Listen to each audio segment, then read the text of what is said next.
to Kitchen Counseling. I'm Chef Tom. I'm your motorcycle riding holistic chef. Now today we got one of my most favorite recipes. I love this one. It is a chicken and green chili pozole. I have the flavors of New Mexico with this one. I use some spices and some seasonings from New Mexico. I also use hatch green chilies as the green chili. So this has a little bit of a New Mexico flair to it. And if you know me, you know I love working with hatch green chilies, and I found some good spice companies out there too. So we're going to talk about that as we go on. So let's just get into the first step so you can kind of see how this is going to work. So I'm going to spin you down here. So we got ourselves a large stock pot here. And I've got a couple tablespoons of a safflower oil in there. And we got about 3 pounds of chicken thighs. We got skin on, bone on. I've just salted and peppered them, just a little seasoning. We're gonna throw them in here. I love that sizzle.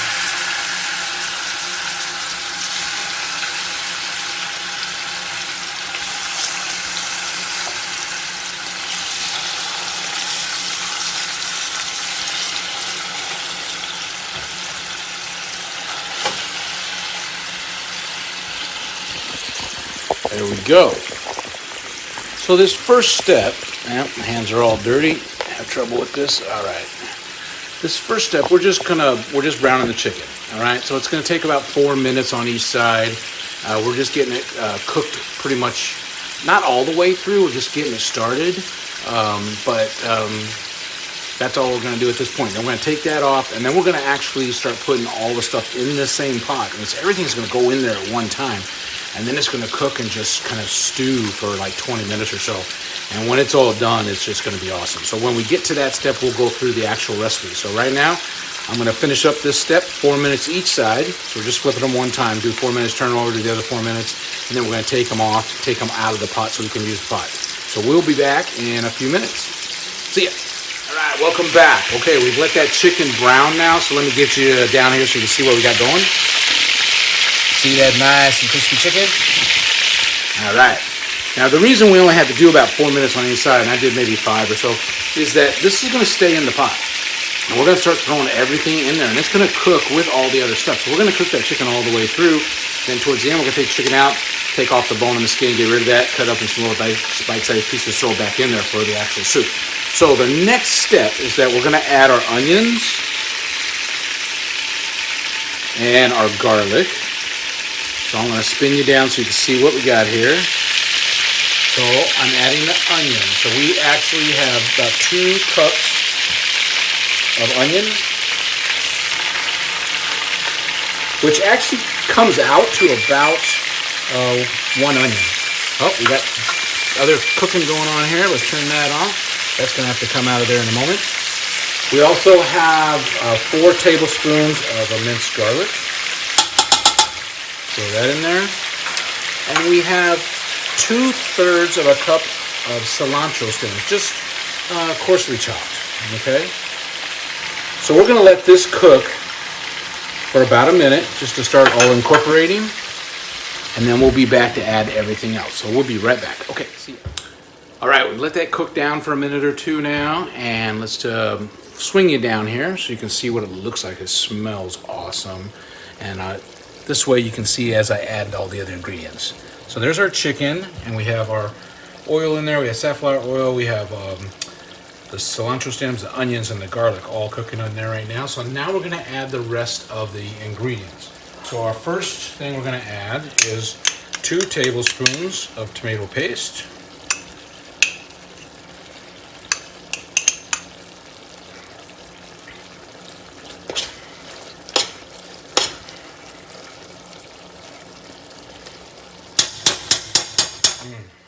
Okay, let's get this out of the way. And then we have some fresh oregano, okay? So we just got a couple tablespoons of fresh oregano, and I just pulled the leaves, trimmed them off of the stems, and did a little light chop on them. I love using fresh oregano. It's so much nicer to work with than the dried. Great flavor on that.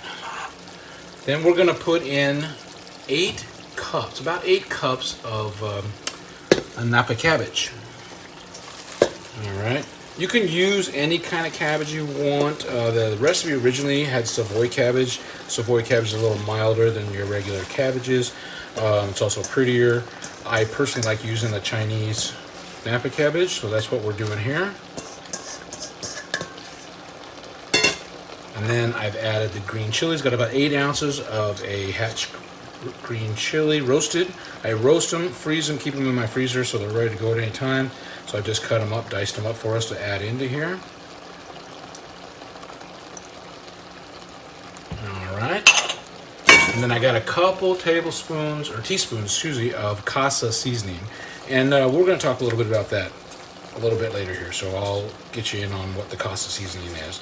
But it's a blend of spices with salt and pepper and stuff. It's very good for a lot of things. And then we're going to add our broth. So we have 8 cups of a chicken broth.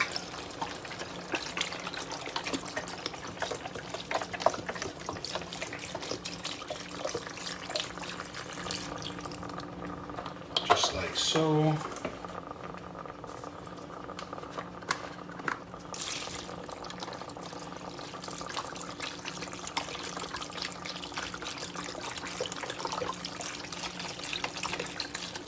I can see that level coming up now. We're going to have a really nice amount of posole here. I got lots of people that are interested in getting their hands on some of this.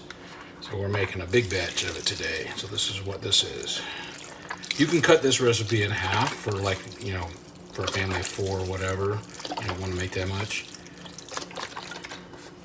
And then we're going to finish it off with 4 cups of water.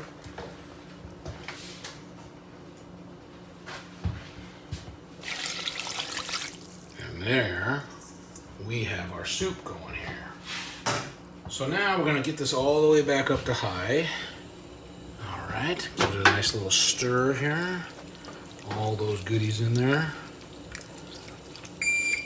Oh, my cheesecake is done again. It wasn't done before when I checked it. All right. So here we go. We're going to bring this up to a boil. Once I get it up to the boil, we're going to cover it.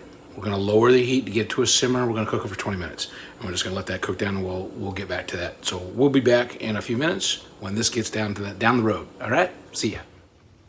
All right, we're back. It's been 20 minutes, and we've taken the chicken now out of the pot. We're going to let that cool for a few minutes. We're going to add our hominy back in here. So here we go. This is our pot right now. So we've cooked it all through. We removed the chicken. We're discarding the skins and the bones. We're going to cut the meat into bite-sized pieces, and then we're going to add the hominy and the chicken back into the pot. So let me finish up on that step. We'll go ahead and get the chicken and the hominy ready. We're going to throw that back in there, and we're just going to bring it back up to a simmer just to warm everything, kind of get it all together. We're going to taste it, make sure everything is good, and then we're going to have some posole. All right, so we'll be back in a few minutes. All right, bye-bye. All right, we're back at this final step for the posole. I can't wait. It smells so good. I'm so ready for this. So we're at the final step here, okay? So we're going to add back in the chicken, and we're going to add back in 2 25-ounce cans of hominy, white hominy. So let's spin you down here. See our pot, see what we got happening here. So the chicken we've just cut up into bite-sized pieces. So we got 3 pounds of chicken that was on the bone. We just discarded the bone, discarded the skins, cut it up, nice little bite-sized pieces. We're going to add our hominy now,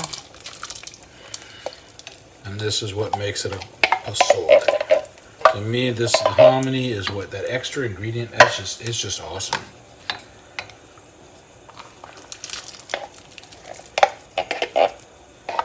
And I'm going to be having this for dinner. I got a whole bunch of people waiting for this when it gets done for tomorrow. So we're just going to bring this back up to a simmer. So I got the heat back on high. We're going to bring it up to a simmer just to start to let everything heat back up together. We're going to taste it. We're going to make sure that it has all the flavors, that everything's popping. If you need to do adjustments, the only thing you're going to adjust is a little bit of salt, a little bit of pepper, or a little bit of casa seasoning. So the one thing I didn't go on, I wanted to tell you, was about the casa seasoning. Casa seasoning is like a blend of several different peppers and salt and pepper and stuff in it. It's a really nice blend mixture to use for lots of different things. We're kind of heavy on the black pepper, so it's actually kind of nice for that. You can use it instead of salt and pepper. Go on to, you can find them online. You know, they have a whole line of different seasonings. I've got a whole bunch of different ones. The casa one is kind of an overall go-to. You know, so that's one I use for a lot. I use it in this, I use it in some of my other recipes. It really makes things pop. So you can add a little bit of that to it. So once this is all done, we are going to put it in a bowl and we're going to eat it up. You can garnish it with some tortilla chips, some lime wedges, a little bit more of the casa seasoning if you like, whatever you like on it, and just enjoy. So I hope you enjoyed the show.